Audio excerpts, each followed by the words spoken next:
I glanced over the books, vaguely hoping to find a copy of How to Deal with Poisonous Spiders While Tied to a Chair. No such luck. But I noticed one corner of the bookcase was supported by a loose block of wood.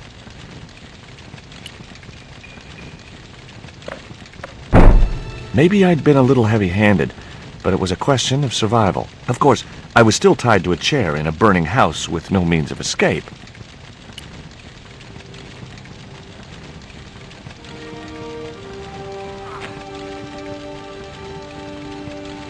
With one mighty bound, our hero was free.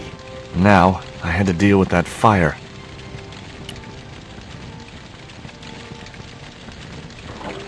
Inside, I found a bottle of tequila.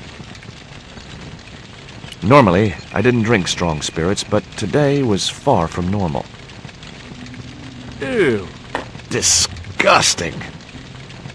Not only did the tequila burn like hell, I just managed to stop myself from swallowing the worm. In the drawer was a small decorated pot.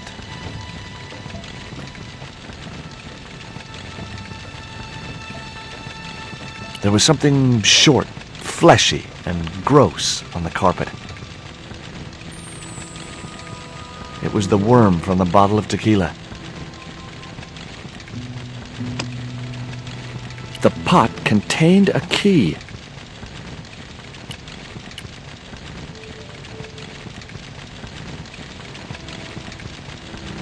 It was a stylish little canvas number containing a lipstick, a handwritten note, and a pair of nylon panties with a large love heart emblazoned across the front. It occurred to me that Nico's tastes must have really changed while I was away. Well, they could be useful.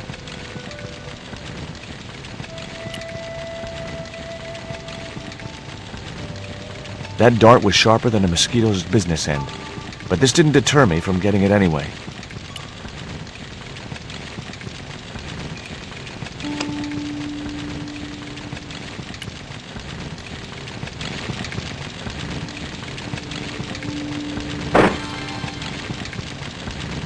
As I released the lock, something blew the doors open. That cylinder was hot. I couldn't pick it up with my bare hands. The panties I'd found in Nico's bag were just what I needed to wrap around the hot cylinder.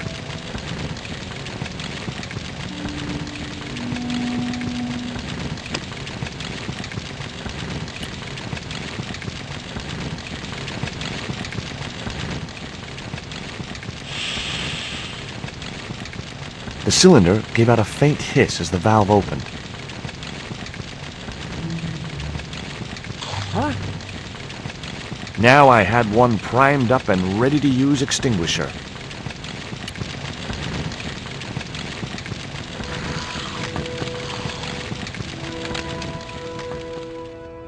With a well-aimed squirt of his soda fountain, our unshakable hero saved the day. Now it was time to start looking for Nico. I wasn't going to burn myself on that red-hot doorknob, and it wasn't the time for subtlety.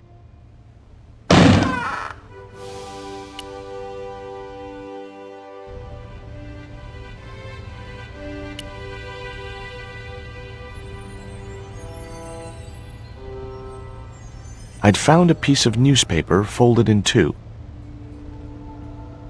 It referred to a forthcoming eclipse of the sun. Unfortunately, it wouldn't be visible from Europe. The best place to view the eclipse would be Mexico. It was the newspaper clipping referring to the imminent eclipse. Wrapped inside it was another small piece of paper. It was a bank statement for Ubier's account from an automatic telling machine. The last 5 withdrawals were for large amounts, and all made in Marseille. The phone was no use apart from Nico. I guess I had no business reading the note, but I figured it might give me a clue to what Nico was involved in. It was from Andrea Labanau, the history student Nico had known at college. The letter was sentimental mush, and revealed that the exotic lingerie, as he called it, was a gift from him.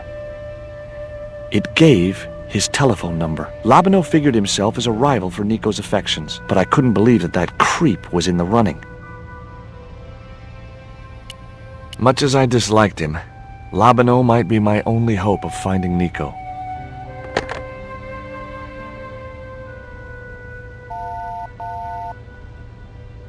Hi, Andre? Who is this? It's George Stobart, Nico's boyfriend. Don't you mean ex-boyfriend? Look, I didn't call you just to pick a fight. I need to talk to you about Nico. Can't you accept she's just not interested in you? Listen, Andre, we need to talk. Nico's life depends on it. Okay. You remember the cafe at Montfaucon? Sure. Andre? You'd better show, you creep. I felt an irrational urge to wipe my ear.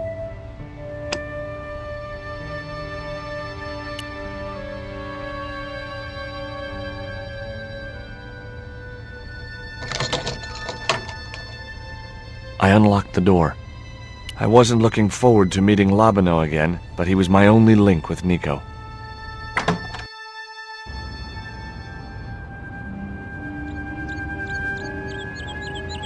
There was no sign of Labino when I got to the cafe. I decided to order a coffee and wait for him.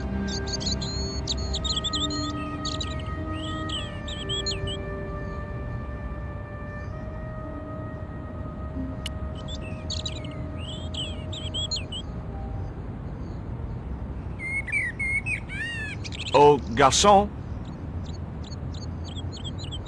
He ignored me. I'm sure it was deliberate.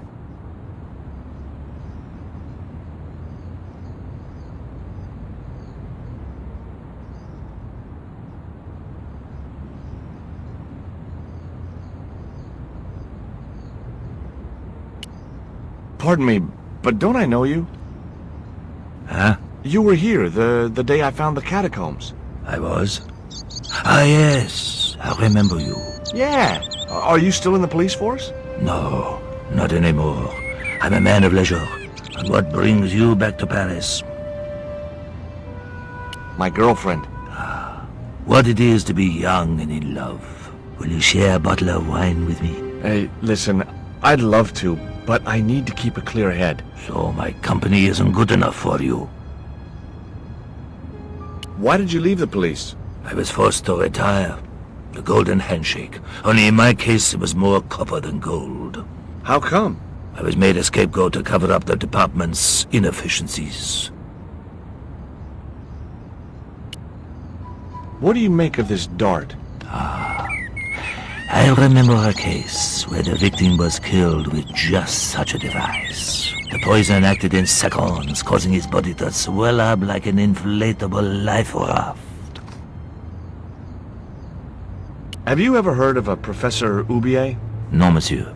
I don't recall the name. Well, apparently he's an expert on Mayan art and history. A little out of my field of experience, monsieur. If he'd been a serial killer or a sodomite, I might have been able to help.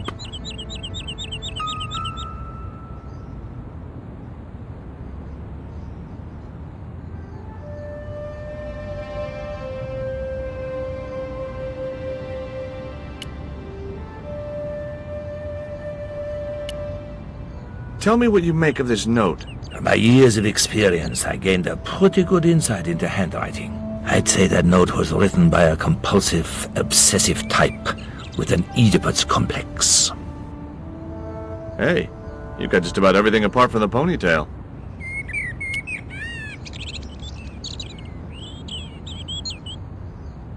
It was too hot to sit. Besides, I might...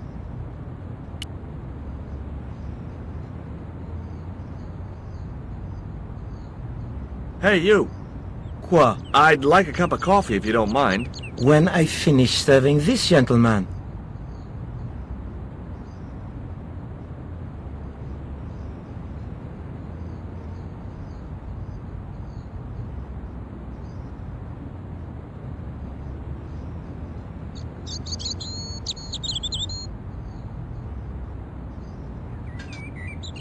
Un café.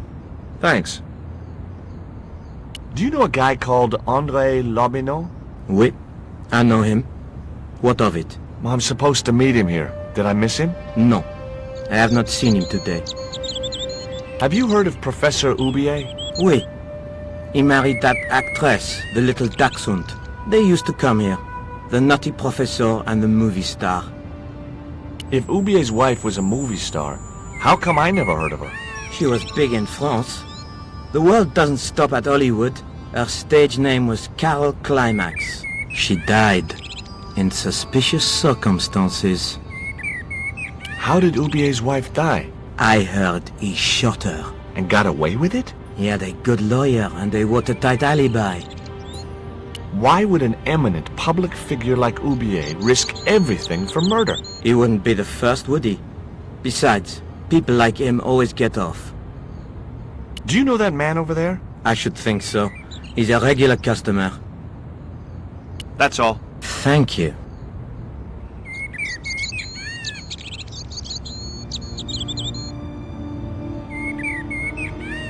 Well, this is a surprise, Georgie. I wouldn't normally call you, but Nico's in trouble, Andre. Deep trouble. You have to help me find her. What? What have you dragged her into this time? It was you that recommended Professor Ubier as an expert on Mayan art. Now his butler has kidnapped her, and he tried to kill me. Every time she gets involved with you, there is trouble. Walking out on her was the best thing you could do. My father was dying, damn it. I had no choice. Well, she soon recovered once she went back to her old friends. Drop it, Andre. Right now, Nico's in danger, and we have to work together. So, how can I help? Nico needed to speak to Ubier about a stone. Oh, you mean this stone?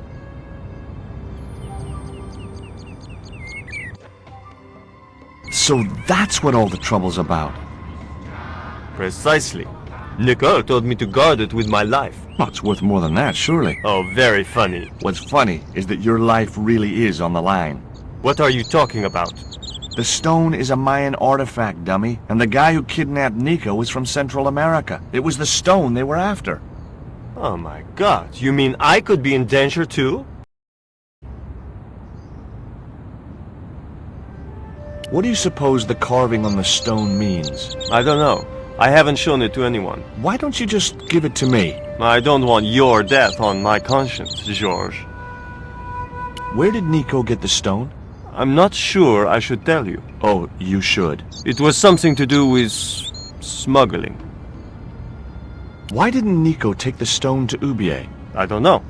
Perhaps she suspected something like this would happen. If she's been hurt, Andre, I'll break every bone in your body. No, that's typical of you. Do you think I don't care what happens to Nicole? It occurred to me that slugs don't have bones to break, but I kept that thought to myself. Tell me about your friend Ubier. He's more of a professional acquaintance than a friend. I see. So you don't really know him at all? No, I don't. Does Ubier employ a guy from Central America? Maybe. I don't know.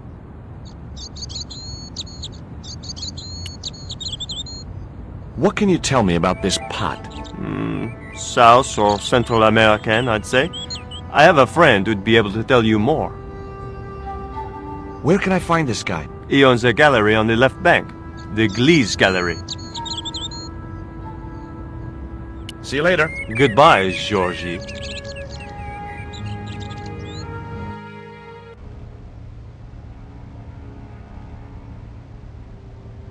I've had enough of your games, Kala. Tell me what you've done with my stone. I thought your business was simply smuggling cocaine, Karzak. Why are you so interested in that stone? Either you tell me what I want to know, or Pablo here will make you talk. Okay. Well, I figured someone at the university would be able to help. So I had a word with one of my girlfriends, and she told me her boyfriend was a lecturer. I sent the stone to the Department of Ethnology. You know, I figured it was South American, so... You're not buying this, are you? That's enough! I don't have time to listen to your mindless prattle. We'll leave you to think it over.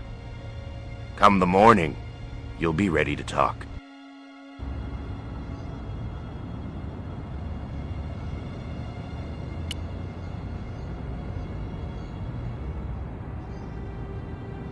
Do you miss being a gendarme? Yes, of course I do. When I wore that uniform, I commanded respect. Not anymore.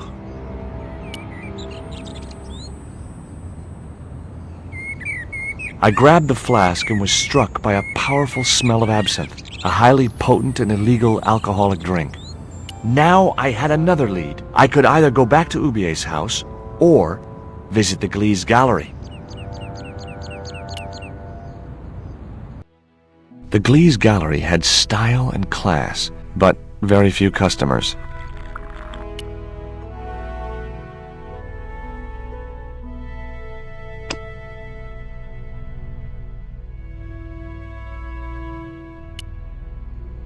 Are you Mr. Glee? Good God. Then I... Your powers of deductive... I didn't think he'd...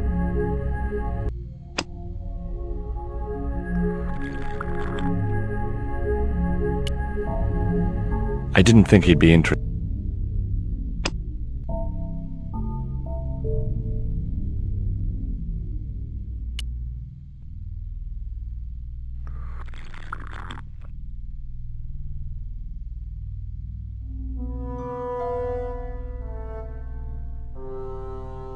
I splashed a little absinthe into the glass and hoped he wouldn't notice the change of color.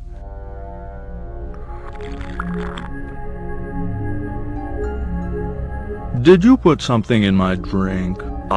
Yeah, I did. Well, what do you think? Well, it's certainly an improvement over Glee's wine. In fact, I could grow to like it.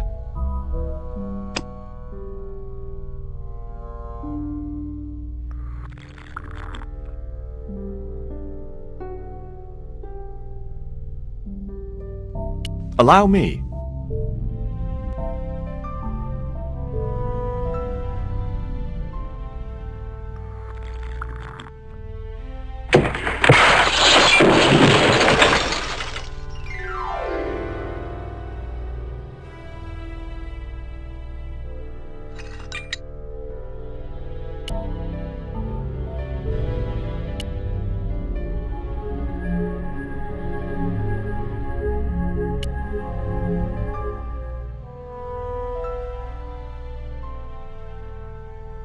There was nothing in the case but styrofoam packing, but pasted on the side was the remains of a label.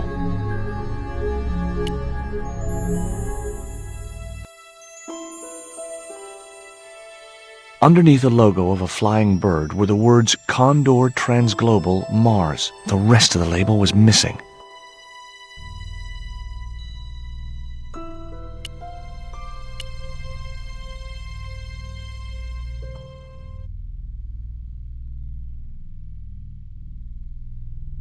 Were those pots very valuable? The pots are insured, but not the shelving. You've no idea how much that cost me. I hope to God Ubier has plenty more of these pots at the docks. If not, I'm ruined. It was beginning to make sense. Ubier had organized Nico's abduction. Ubier withdrew money from Marseille. Ubier was connected with Transglobal, who shipped their goods from a warehouse in Marseille. That's how the torn Transglobal label had once read. Marseille, not Mars. It wasn't much of a lead, but it was all I had. I set off immediately to catch the evening train.